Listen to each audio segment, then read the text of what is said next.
আসসালামু আলাইকুম ওরহমতুল্লাহি ওবরাকাতুহ। আজ আমরা শিখব আরবি হরফ কিভাবে লিখতে হয় এবং শুদ্ধ করে উচ্চারণ করতে হয়। বিসমিল্লাহির রহমানির রহিম। আরবি হরফ 29টি। এই 29টি হরফের সর্বপ্রথম হরফটি হলো আলিফ। শুরুতে আমরা দেখে আসি আলিফ কিভাবে লিখতে হয়।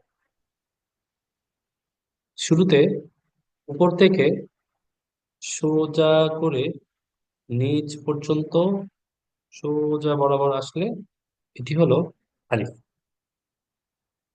আলিফ উচ্চারণ করতে হয় একটু তাড়াতাড়ি, এবং আলিফ উচ্চারণ করার সময় আমরা দেখব নিচের ঠোঁট উপরে দাঁতের সাথে লাগবে, আর উচ্চারণ ক্ষেত্রে একটু দ্রুত হবে।